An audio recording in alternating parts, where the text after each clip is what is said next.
Yeah, I hope that you hearing me. This is the future, all about cybersecurity. Talking about the hackers, I'm just trying to warn you. From the one and only legend, the cyber informer. Hey, yeah, this is the cyber reformer.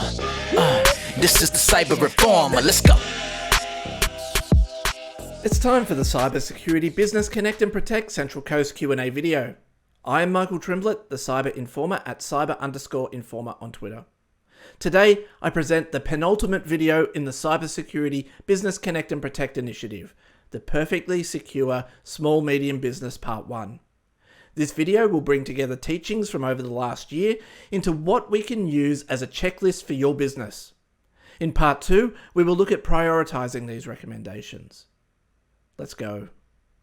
Over the course of the last year, we have explored cybersecurity using the Essential 8 as the framework for all of our recommendations. As a recap, these topics are multi-factor authentication, regular backups, patch operating systems, patch applications, configure Microsoft Office macro settings, restrict administrative privileges, user application hardening, and application control. We won't recap what each topic is. Go back and have a look at the informational videos if you want more information on any of these topics. What we will do from here is use these headings and consolidate all of the videos in the Academy to give you a checklist of everything you can do to strengthen your cybersecurity shields for your business. As we progress this video, I will refer you back to the appropriate Academy video in case you want more information or a how-to video. Recommendation: enable multi-factor authentication on as many applications and web services as you can. Lock down your social media accounts and any other high-value accounts that hackers may want to access, such as your bank or other credit services. Enable passwordless authentication in Microsoft 365. Ensure your password is strong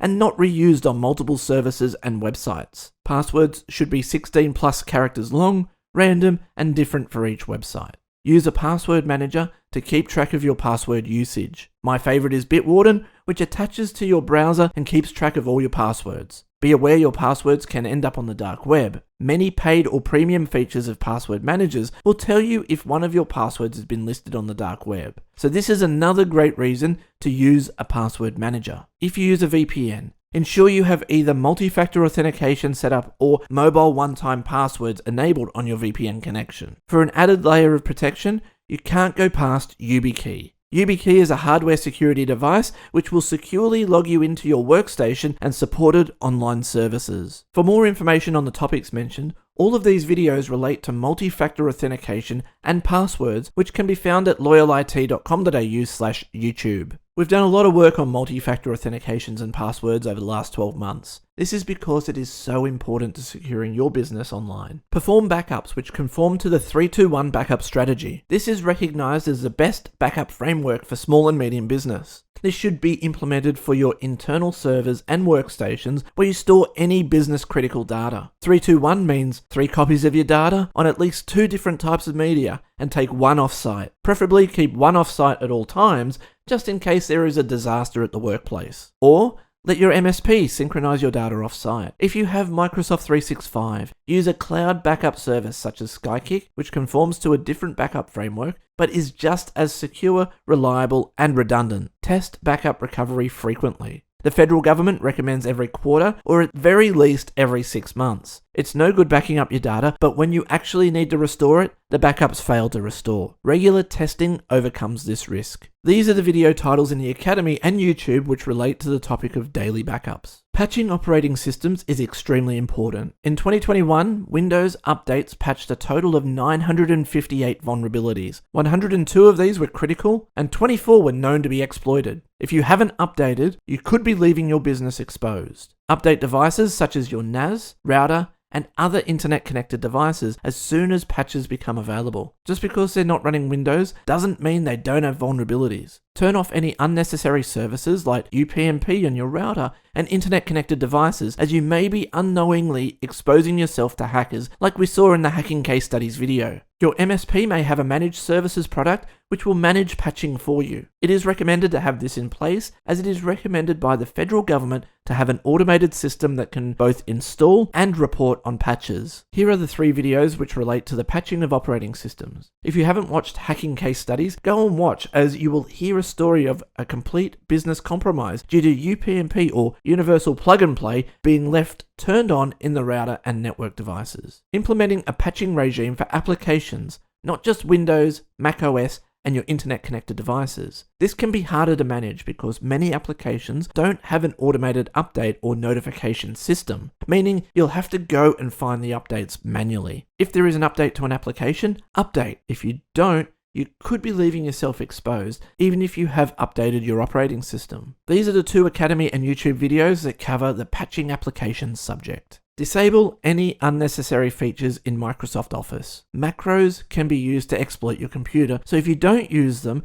turn off macros. If you do use macros in your environment, implement macro security. Macro security is hard and needs maintenance if your macros change, so it's not as easy as flipping on a switch. While you're turning off Microsoft Office features, turn off OLE or OLE in Microsoft Office too. Most of you will not need that feature, which is powerful and can be exploited by hackers. These are the videos that cover the topics of macro security. We'll see how you can hack a computer with a malicious macro and how to disable or secure macro use. News late to press is that Microsoft has now recognized that macros are a security risk, so an update that you may have already had will disable macros in Microsoft Office. So, yay. Restricting administrative privileges can be done immediately for your computer. Restricting privileges may prevent an attack and will reduce the impact of a hack should you be hacked. If you're on a large network, this can get complicated and expensive to maintain because the administrators will be required when changes occur to the network and workstations. Regular audits of access are necessary to ensure you operate to the least privilege principle. Allowing users just enough access to systems is important to limiting damage from a cyber attack. These are the reference videos for restricting administrative privileges. These will show you how to restrict administrative privileges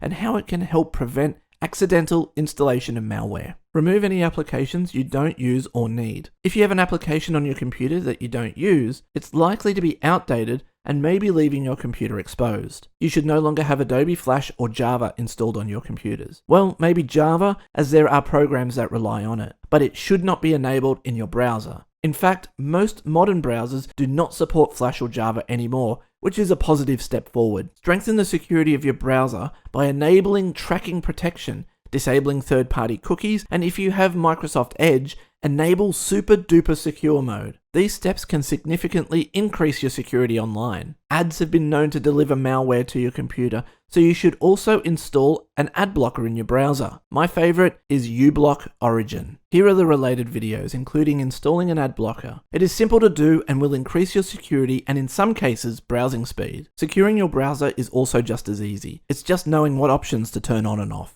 Trying to use Windows native application control is a nightmare. You are much better off using a third-party application to perform application control. AirLock is a great program that can either allow or deny applications installation on your network. This gives the administrator granular control over what is installed on your network. Whilst not technically application control, SentinelOne EDR will help detect and remove malicious applications with the added benefit of giving you enough information for a post-incident review, which is recommended by the federal government. Implement an antivirus to work with the EDR in a layered security effort known as Defense in Depth. All of these are to help with keeping you secure from malware and the dreaded ransomware. These are the videos you should watch in relation to application control and ransomware. At this point, we're moving out of the Essential 8 and into other cybersecurity topics the federal government needs you to be aware of. Physical security is the physical protection of your servers, workstations, laptops, or other assets. You can have all the technical controls in the world installed, but if a hacker can walk in and steal your server, then technical methods like antivirus, disabling macros, or application control won't help you. Keeping your equipment physically secure is just as important as technical security. When disposing of equipment, you need to make sure no critical information is left on hard drives which may be recoverable. You should dispose of equipment securely. In cases where you have laptops or mobile phones in your business, if a device is lost, you will want to know the data is not recoverable without a password, which should be a nice strong password if you're following the best practices. This is where full disk encryption will ensure your data is not exfiltrated from the lost device. Here are the videos for physical and mobile device security. There is no one-size-fits-all solution for physical security. The physical security video will help you think about your current environment and how you could increase your physical security. Full disk encryption may sound overly technical, but Windows and Mac make it very simple, which this video describes. You need to ensure you employ secure handling techniques of sensitive client, business, and staff data. Email is not secure and should never be used to share data that is intended to be private. There are a number of products you can use to share data securely online. Microsoft 365 can share documents securely, and any number of cloud products have the ability to securely share data online. It takes more effort, but you won't be the source of leaked data if you use secure methods. Secure messaging apps are another great way to secure your communications online. There are a number of free apps that support end-to-end encryption, so no one except the intended recipient receives your communications. There is an overlap between this topic and mobile device security. You may keep or access sensitive business data on mobile phones, laptops, and tablets, so securing them with full disk encryption and strong passwords is highly recommended and takes minimal effort. Keep all devices behind a firewall and use VPN technology to access them remotely. These days, it is simply too risky to have your devices exposed to the internet, as we saw in the hacking case studies video. There are a number of cool technologies to secure your data and communications online. Check out these videos because it is easier to do than you may expect. Social engineering is the use of deception to manipulate individuals into divulging confidential or personal information that may be used for fraudulent purposes. To prevent social engineering attempts, the best method is staff training. If staff are aware of possible social engineering efforts, they will be better positioned to thwart them. This could be email, telephone or text scams, through to face-to-face scammers. A branch off social engineering is web filtering. If your staff accidentally click on a link, you'll want to make sure that there is a technical control in place so they can't load a malicious website. DNS filtering or web filtering is a technology designed to be the second line of defense, just in case the wrong link is clicked on or the wrong website is accessed.